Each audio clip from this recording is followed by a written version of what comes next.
it was completely doable. In fact, I think I called up Ray and told him we're going to do it. When this question of the radiation standard was brought to the Maine state legislature for consideration not just to be an agreement between Friends of the Coast and Maine Yankee, but actually to be cast into law. We will evaluate this decommissioning to the state standard. So that's ultimately how it happened. After a year-long battle, the state of Maine lowered required decontamination levels on the former Maine Yankee site to 100 microsieverts in the soil and 40 microsieverts in the water. This new norm made it possible to convert the Maine Yankee site to any use. Behind us here, on the shoreline, you can see the concrete abutments, the remnants of the riverbank reinforcement that was the site of the Maine Yankee atomic power station. It has been a learning process. It was the first large-scale decommissioning in the United States. I think that the state's involvement made the process better, and I think it also highlighted some of the areas that maybe the federal government wasn't looking close enough at.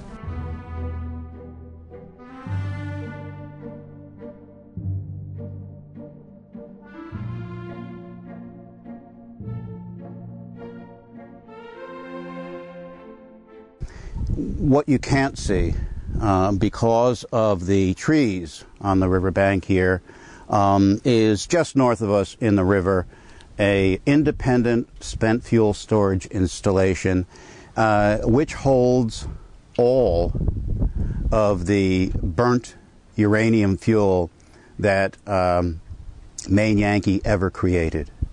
From day one, there was no fuel shipped off-site.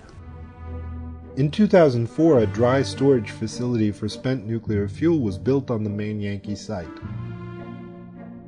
The storage facility covers an area of 12 acres and includes an adjacent building for personnel. The facility includes 60 sealed steel containers that store spent nuclear fuel and 4 containers that hold high-level waste.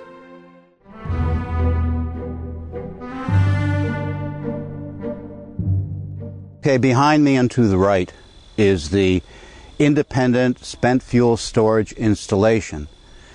This contains all of the fuel that was ever irradiated at Maine Yankee.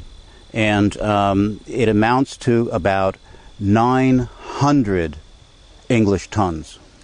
We're concerned that the spent fuel will be exposed in the open. Concrete canisters, concrete casks standing, 1, 2, 3, like bowling pins. Here they are. It is concerns such as these, the aircraft impact, the potential vulnerability to weapons, that led Friends of the Coast to insist that this spent fuel storage facility be surrounded with what we call an earthen berm, mounded earth to protect them. I really don't know what will happen to the fuel. It is very safely packaged and is being safely and securely stored for now until our Department of Energy decides what the appropriate long-term future for the fuel is. Reprocessing hasn't been done in the United States since about 1978. We've gotten a fair amount of spent nuclear fuel, primarily sitting in what we call fuel pools, which are the pools of water that keep them cool, or the dry cask storage. If we don't have a place to dispose of it or to store it long term, due to the security concerns and just age concerns. I don't think that our government has dealt successfully with where it's going to go.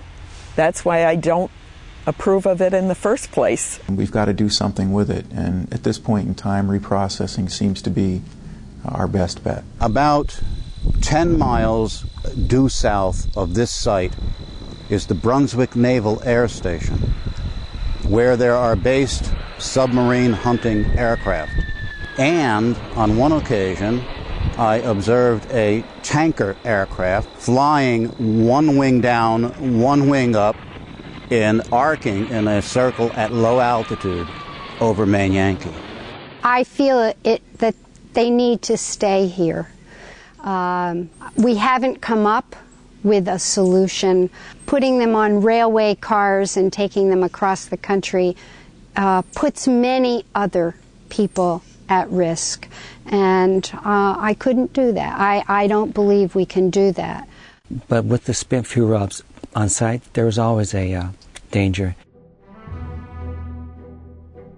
I said at the very first meeting,